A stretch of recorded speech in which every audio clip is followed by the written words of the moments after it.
Greetings and welcome to this third class on the Dharma of James Baldwin and Audre Lorde. Today I'm going to talk about Sati, which is a term that refers to mindfulness. In our last class, we talked about dukkha, or suffering, or what's known as the painful, and how Baldwin, Lorde, and the Buddha understood suffering and pain, and how this investigation of suffering gave each of them a sense of unshakable authority. So this week, we're investigating the exploration of feelings and the mind. And in particular, we are investigating the role of Sati, which is translated as knowing or awareness or presence, sometimes, as I mentioned, referred to as mindfulness. And we'll look at this in Baldwin and Lorde, as well as early Buddhist writings. We'll have a chance to unpack the dimensions of Sati, as outlined by Bhikkhu Analayo, a Western monk in the Theravada tradition. But first, it's important to clarify why this practice of Sati is so powerful for Baldwin and Lorde and for early Buddhist disciples. James Baldwin puts it succinctly in his speech from the Soledad rally. This is when he is supporting the Black Panthers, and he describes how Black people were taught to despise ourselves. He states, I think in very stark terms, and this is a direct quote, that a certain group of people have begun to understand that if they are going to liberate themselves, they have to begin it first of all within themselves. Baldwin is a writer, like Audre Lorde, who is focused on liberating himself, and he extends that to Black people generally. And this statement, along with Audre Lorde's words, I choose to be awake, and I would say in the bulk of their readings, broadly, this statement illuminates why self-scrutiny and why self-investigation were such priorities for both Baldwin and for Lorde.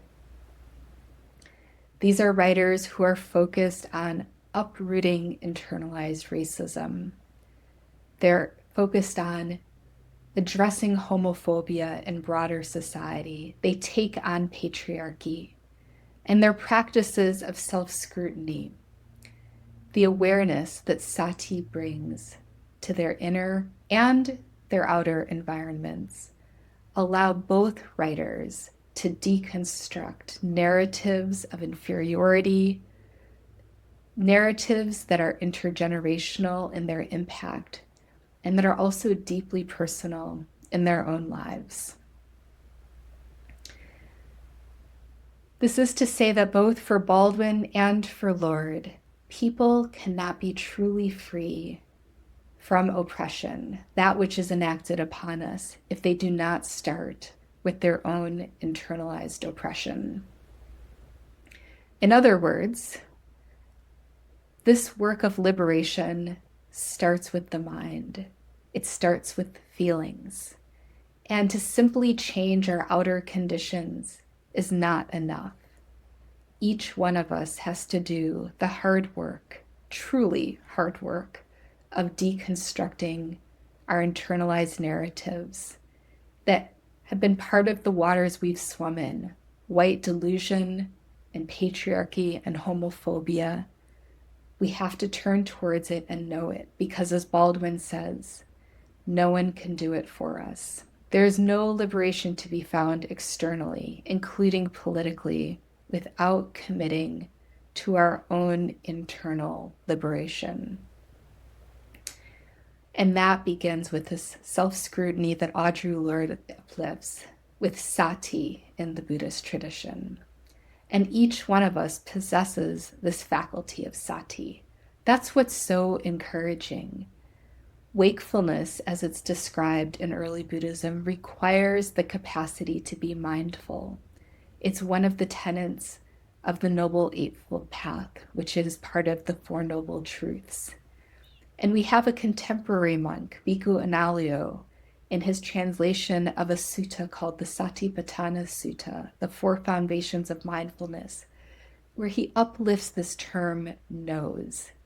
In the early Buddhist teaching, the Satipatthana Sutta, which is so often translated as mindfulness of the body, mindfulness of feelings, mindfulness of the mind, and mindfulness of impermanence, or what is sometimes called the dharmas.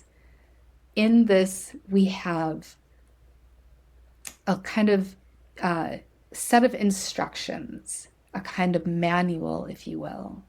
In these early Buddhist writings, again and again, we learn that mindful awareness provides a kind of path to liberation.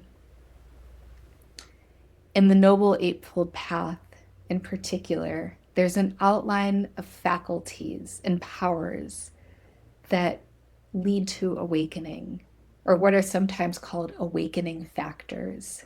So Sati, or awareness, is central to this practice of liberation. And the Buddha and his followers, in fact, highlighted Sati as a kind of power. This, to me, echoes the writings of Audre Lorde. So one of these powers is awareness of the body, and this is known as the first foundation of mindfulness. I think for many contemporary Black Buddhists, this is a particularly powerful teaching where we reclaim a kind of Blackness in our body. These are people like me who are indebted to Audre Lorde, to James Baldwin, and seeing the body as a kind of anchor for self-investigation. Seeing the body, you could say, as a kind of vehicle. And it's this assertion that mindfulness of a body, the body that has been historically denigrated, that even now is seen as inferior in contrast to whiteness, this kind of claiming as the body of an anchor for mindfulness really turns those ideas within white supremacy on their head. Our Black bodies are vehicles for liberation.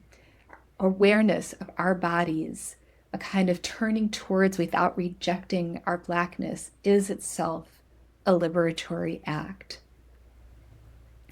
And knowing in the Buddhist tradition is multifold. So Bhikkhu Analayo identifies Sati as memory and also awareness of the present moment. He talks about Sati as something that is required not only to fully take in the moment, to be remembered, he says, but also to bring this moment back to the mind at a later time. So this is quite profound, thinking of our bodies. He also writes in a companion guide to the Satipatthana Sutta that if Sati, or awareness, is present, then memory will be able to function well. This, of course, counters ideas of ignorance and delusion. And I see this in Baldwin and Lorde, this idea that we can remember well, because as they revisit their early childhood years, as they remember the dynamics with their parents, they have a more nuanced approach. They both experienced emotional distance, even abuse. They experienced fear. They actually, I find this ironic, used the same Bible quote to illuminate how their fathers ruled their respective households. And the Bible quote is this: "But for me and my house, we will serve the Lord." For both Baldwin and Audre Lorde, in their recollections, they observed too the degree to which their fathers were shut down emotionally. And they remember this as they attempt to navigate the hostile racism of the white world. They have a kind of compassion, even as they experienced so much anger and frustration. They understood that the abuse they endured was a result of the devastation their fathers experienced in a white supremacist working world as they attempted to protect their families. They understood that their fathers had experienced emotional violence and physical violence, and that they had in turn turned that violence to those closest to them because they did not know what else to do with their suffering.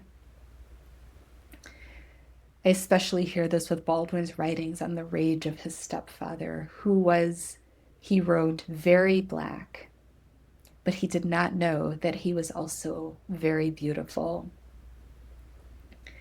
For Baldwin and Lorde, both in their youth, they resisted, they even hated their fathers. They wrote about this with a kind of fierceness. But as adults with the full faculty of Sati, they could cultivate a kind of deep compassion, a kind of empathy, a kind of understanding for what their fathers had endured. This is the power of Sati.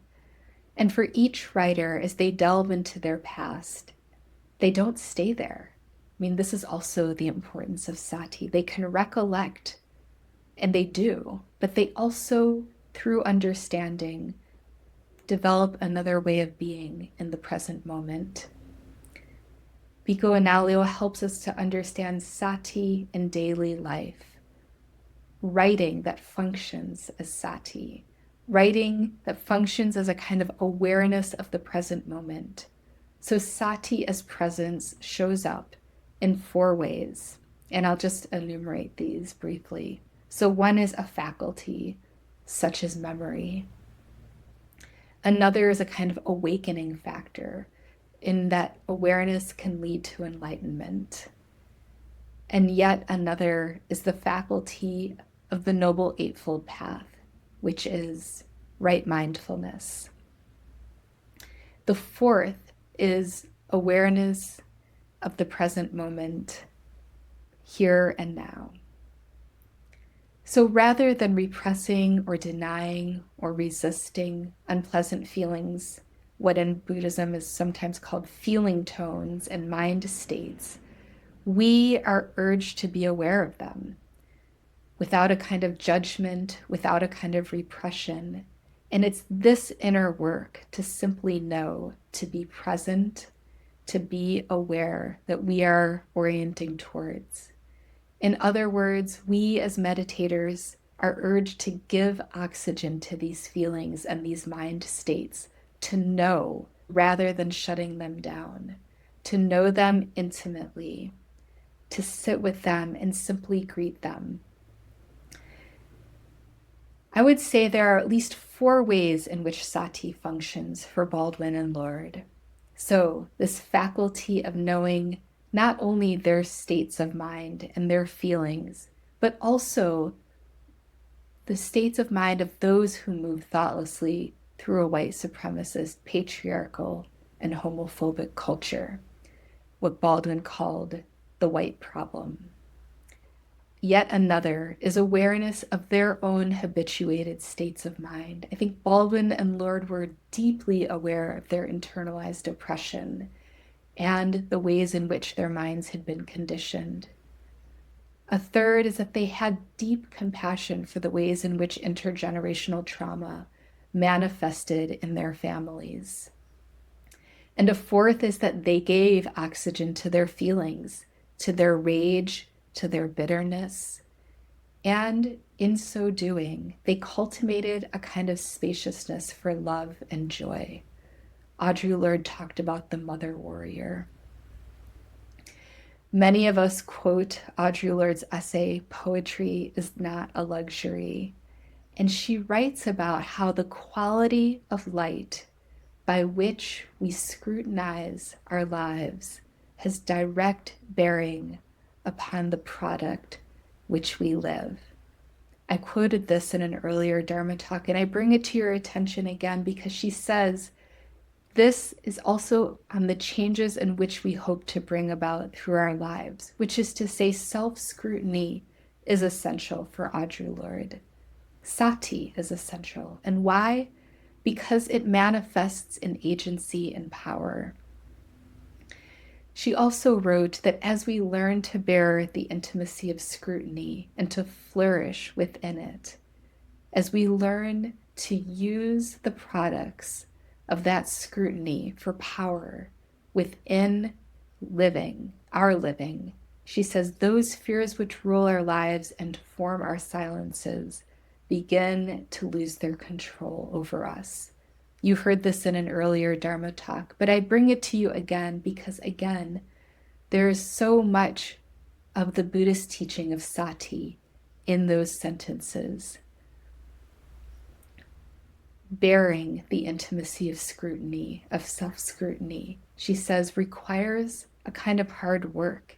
It can be deeply painful, but it can also lead to a kind of flourishing, a kind of growth.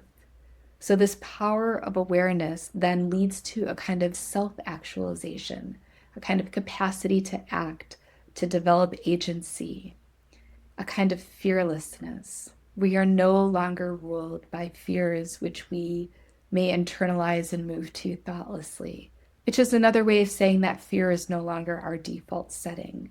But instead, with Sati, we can mindfully turn towards our fears. Or another way of saying this is that we can reset our states of mind. We no longer self-silence. We no longer oppress ourselves. This self-scrutiny, this capacity to turn towards our inner lives, makes us fearless. And for Audre Lorde, it is the origins of dreams, of magic, of creativity, of power. So Sati, or self-scrutiny, self-awareness, also leads to a kind of inner balance that is necessary in this hard work of changing our external conditions. And this is something I want to hone in on because Sati provides awareness of our habituated minds. It provides awareness, the ways in which we articulate feelings without self-destructing. This capacity to know or to articulate is powerful. It's in contrast to being muted and being silenced. And I think for Audre Lorde, it's in contrast to being powerless, something she talked about in her early years. And Baldwin too puts this well when he says in a speech called Of the Sorrow Songs, The Cross of Redemption, he says that he is speaking now as a Black witness to the white condition. He says he sees us now, or he sees you now, in a way that you white people cannot afford to see me.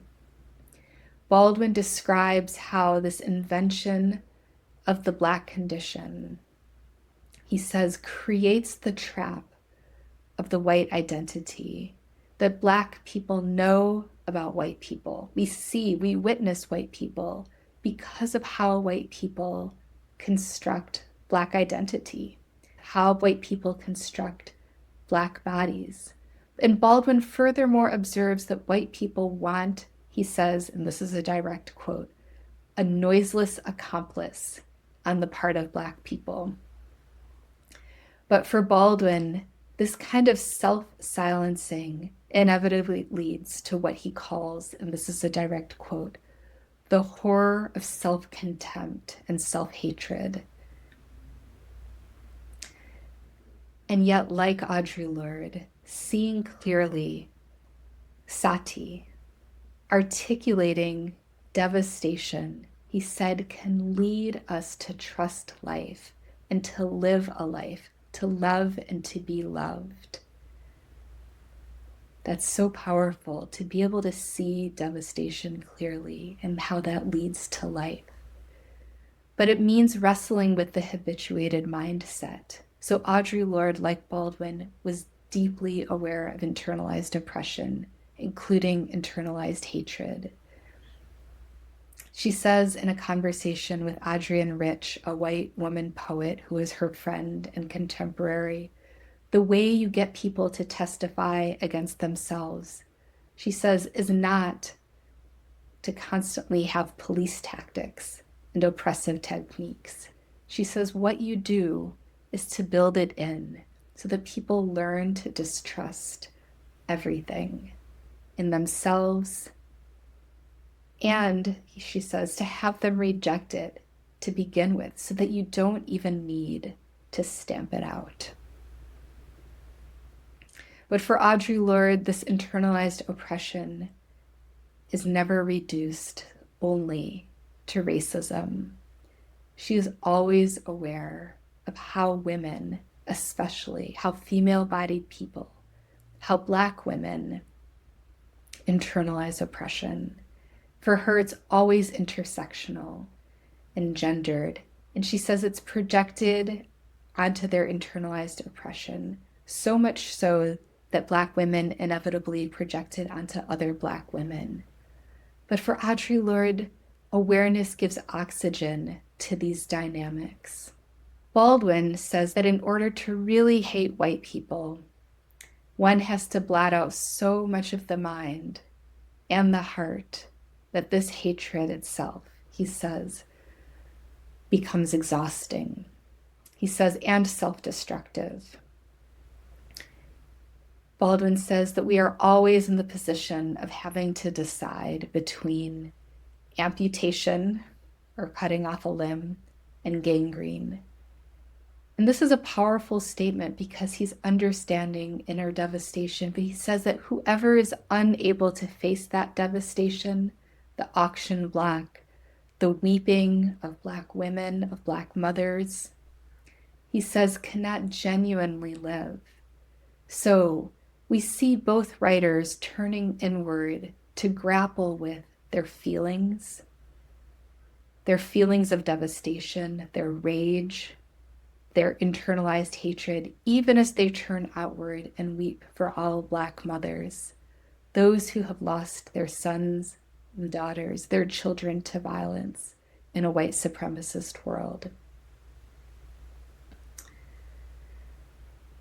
This weeping for both is not a sheer helplessness. They do not want you to mistake this for being a doormat. For Baldwin and for Audre Lorde, helplessness is something that is present, and yet it is not the last word. He says, this helplessness and this gnawing uneasiness does something at length. Even the toughest mind, to even the toughest mind. And yet, what Baldwin is saying, what he's getting at, and Lorde as well, as they weep for Black mothers, what they're turning towards and elaborating is that feeling, that letting the body cry, is giving oxygen to their feelings. It is doing something generative. Both of them distinguish between a kind of helplessness that leads to despair and a kind of depth of feeling that leads to power. They recognize how a kind of internalized oppression, a depth of internalized oppression, functions in people of African descent. And this is because they are able to turn towards their own feelings and states of mind, to actually feel and know their minds, to sift through the emotions that are arising from the narratives and from the actual experiences of abuse, of oppression, of shaming, of rejection. In this process of turning inward and feeling fully, without judgment, in this process of Sati, of awareness, with great compassion. For me, Baldwin and Lorde embody a great power. So once again, Sati is a faculty, a dimension of power. And before I end, I want to touch upon two aspects of Sati which surface differently in Baldwin and Lorde's writings. At the same time, just put this out there, they're pointing to the same experience, which is that of being present. I would say almost overcome with hatred and rage. Bhikkhu Analayo describes Sati as balancing, a balancing force, that which mediates, you could say, extremes. So I want to suggest that for both Baldwin and Lorde, Sati functions in this way. And so I'll start with Baldwin. In his essay, Notes of a Native Son, a very powerful essay he wrote early in his adult life, Baldwin wrote, I imagine that one of the reasons people cling to their hate so stubbornly is because they sense that once the hate is gone, they will be forced to deal with their pain. And he later states, hatred, which could destroy so much, he says, never failed to destroy the man who hated. He says, and this was an immutable law. Baldwin goes on to say that it began to seem that one would have to hold in the mind forever two ideas which seemed to be in opposition.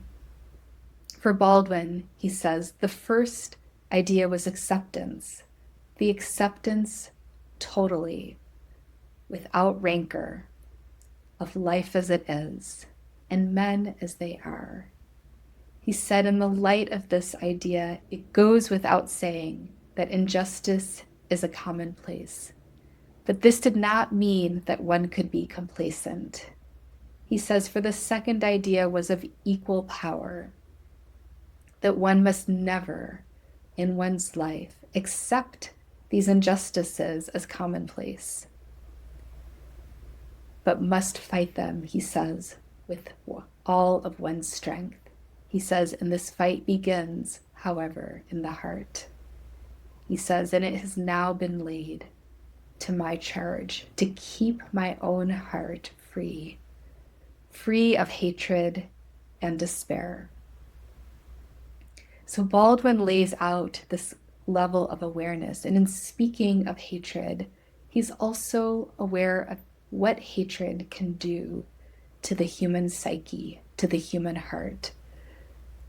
He says that this desire to keep his own heart free of hatred and despair is a function of sati, of awareness, of being able to hold the contradictions together. Or you could say of a kind of balancing power, the kind of balancing power alluded to by Bhikkhu Analayo. This balancing power is in Audre Lorde's writings as well. One of her poems, Power, which describes the killing of a black boy by a white police officer, one of her most famous poems, frankly, is so compelling. And she goes on to say in an interview that I had no sense or understanding at the time of the connections, just that I was that woman, that mother of the black boy who had been murdered. She says, and that to put myself on the line to do what had to be done at any place and time was so difficult, she says, yet absolutely crucial. And not to do so, she says, was the most awful death. And putting yourself on the line, she says, is like killing a piece of yourself. In the sense that you have to kill or end or destroy something familiar and dependable. She says that something new can emerge, can come in ourselves, in our world. Audre Lorde goes on to say, in that sense of riding at the edge, out of urgency, not because you choose it, but because you have to, that sense of survival, that's what this poem is out of. And she says, as well as the pain of my own son's death, over and over. Once you live any piece of your vision, it opens you to a constant onslaught. She speaks of necessity and of horror, but of wonders too, of possibility. Audre Lorde is able to balance these, the horrors and the possibilities, a kind of sati that allows for a balancing energy. So I'll sum up, I'll close with these broader strokes, that sati facilitates Audre Lorde's presence with a kind of consciousness and strength, including the strength of ancestors. That the contradictions that each writer is able to embody and embrace are present with sati. That each writer's capacity to name their specific experiences and also expand their particularities to understand the human condition is present with Sati. These writers have helped me to understand the human complexity and the whole of it in their ability to embrace mindfulness, to take this range of human experience, these extremes, and to let it all breathe. And in practice, in dharma practice, as we develop skills, what are called skillful means to do the same, we follow in their footsteps. Be well, and I'll see you in the next Dharma talk.